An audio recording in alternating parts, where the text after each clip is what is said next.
Maka kami, orang yang sudah percaya dengan Muhammad Qasim sebagai orang yang mendapat petunjuk melalui mimpi-mimpinya, atau disebut dengan Al-Mahdi, maka kami merasa tidak akan mundur daripada kritikan.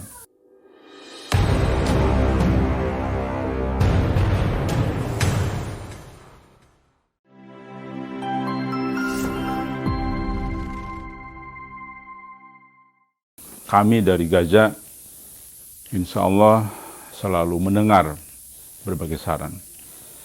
Salah satunya adalah, kenapa kami dari Gajah yang relatif bukanlah kumpulan para ulama, saya sendiri bukanlah seorang ulama, bukan seorang ustadz, lalu kemudian sudah berani menyampaikan tentang kebenaran sosok Al-Mahdi ini ke publik, apalagi ke publik dunia.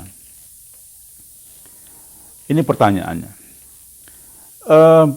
Jawabannya dari kami, dari saya pribadi, dan dari teman-teman di Gajah, dan juga mewakili teman-teman yang sudah percaya dengan mimpi Muhammad Qasim, adalah yang pertama, bahwa hidayah itu tidak memilih apakah dia seorang alim ulama atau masyarakat biasa. Hidayah dari Allah itu akan berlaku bagi siapa saja.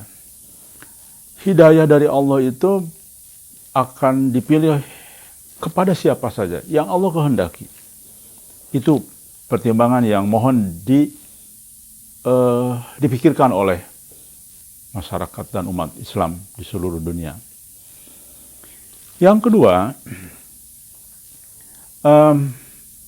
jika kami sudah meyakini ini sebuah kebenaran, dan ini menyangkut hal besar, menyangkut hal yang paling fundamentalis bagi umat Islam dalam beberapa tahun ke depan, apalagi ini menyangkut penentuan hal yang besar yang sudah disampaikan oleh baginda Nabi Muhammad SAW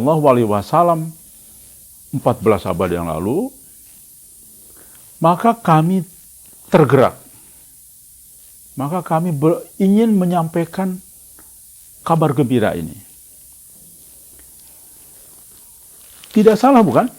Kenapa? Karena dakwah itu, menyampaikan kebenaran itu tidak ada syaratnya harus seorang ulama, seorang ustadz. Tidak ada. Siapapun bisa menyampaikan dakwah, ya, menyampaikan dakwah itu siapa saja bisa. Menyampaikan kebenaran siapa saja bisa. Tidak harus seorang alim ulama. Kecuali mungkin mengkaji Al-Quran, ya, menyampaikan dalam sebuah forum tentang kajian isi Al-Quran, tentang kajian hadis Nabi, itu betul orang yang harus berilmu, karena kan itu Al-Quran dan sebagainya memang harus disampaikan oleh orang yang berilmu. Tapi kalau soal kebenaran, apapun itu bentuknya, mau yang hal besar, mau hal yang kecil, bisa saja disampaikan. Dan insya Allah tidak ada masalah. Tidak ada yang bertentangan dengan kaidah Islam. Yang ketiga, poin ketiga, mohon juga dipertimbangkan. Okelah, kami ini bukan kelompok alim ulama. Bisa juga berpikir, tanpa harus menjadi seorang ulama, saya meyakini sebuah kebenaran. Begini, katakanlah ada berita gembira dari Allah Subhanahu wa Ta'ala tentang sesuatu hal yang sudah dinubuahkan oleh Nabi Muhammad SAW sebelumnya. Nah, kemudian saya mempelajari dengan baik, kemudian saya merenungi dengan serius, mengkaji, kemudian saya percaya. Dan ini berita gembira bagi umat Islam. Justru menurut saya, kelirulah kalau saya meyakini ini sebuah kebenaran.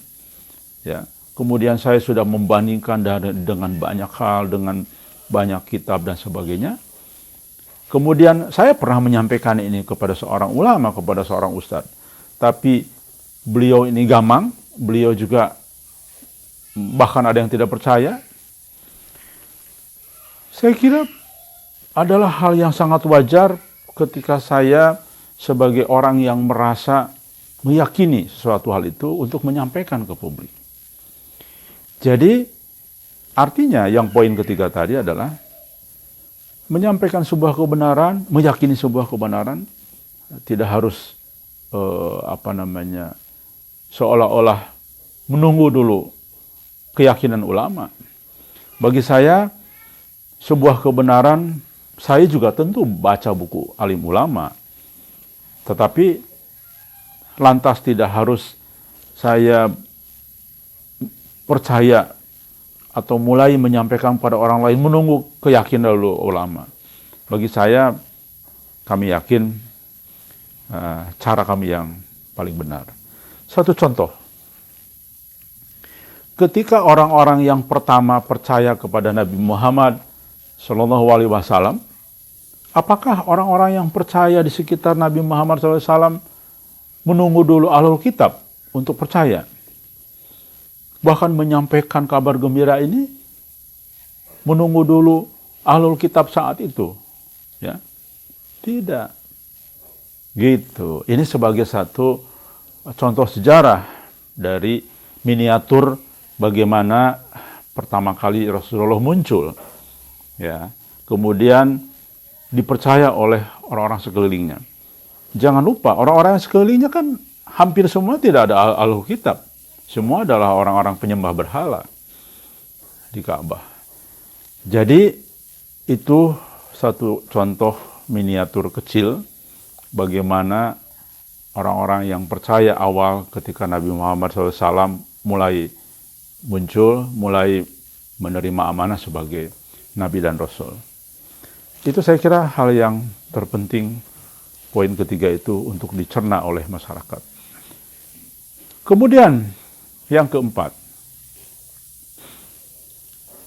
karena kami tahu persis setelah mencoba mengkaji isi mimpi Muhammad Qasim, di mana kami meyakini Muhammad Qasim itu mimpinya adalah mimpi dari Allah Subhanahu wa taala, dan kami yakin Allah betul-betul hadir dalam mimpi Muhammad Qasim di balik tabir, dan Rasulullah hadir juga dalam mimpi Muhammad Qasim. Karena kami tahu isi mimpinya ini ada sesuatu hal yang besar dan berat yang akan terjadi, ya. Dan ini sudah sangat dekat sekali. Dalam waktu 8 tahun ke depan ini, ya, akan terjadi sesuatu hal yang besar yang ditunggu umat Islam, yang dimana didahului berbagai peristiwa yang akan terjadi di tahun depan, 2 tahun, 3 tahun, sampai 2008 ini. Ada berbagai peristiwa besar, dan puncaknya adalah insya Allah berfungsinya kemahdian Muhammad Qasim, dan akan dipercaya memimpin Pakistan sebagai miniatur, sebagai percontohan Islam pertama sesuai dengan Islam yang sebenarnya yang dibangun oleh Nabi Muhammad SAW. Maka waktunya tinggal sebentar lagi menyampaikan sesuatu hal yang besar dan berat di hadapan umat di dunia, hanya dengan rentang waktu 8 tahun. Itu suatu hal yang sangat sebentar sekali, sangat singkat. Apalagi di atas tahun 2028 akan terjadi peristiwa besar lagi, yaitu Malhamah Kubro, Perang Dunia Ketiga yang begitu besar, dahsyat. Kemunculan Dajjal, kemunculan Nabi Sallallahu Alaihi Wasallam, Ya'juj Ma'juj, dan sebagainya. Ini sebentar lagi.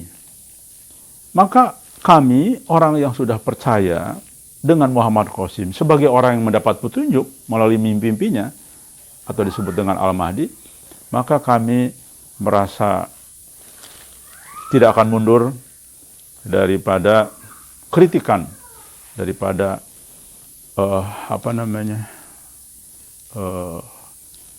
ya kritikanlah berbagai pihak. Maksudnya adalah kami ini kan bukan alim ulama, kenapa berani-beraninya menyampaikan hal yang besar ini? Tunggulah fatwa ulama, tunggulah keyakinan ulama.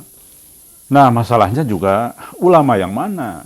Karena berbagai konsep tentang kaidah Islam juga berbeda-beda, tentang keyakinan terhadap Al-Mahdi pun juga berbeda-beda. Nah, ini jadi saya kira ini adalah jawaban untuk menjawab daripada berbagai pernyataan atau kritikan sebagian umat, tidak semua ya. Demikian saya kira.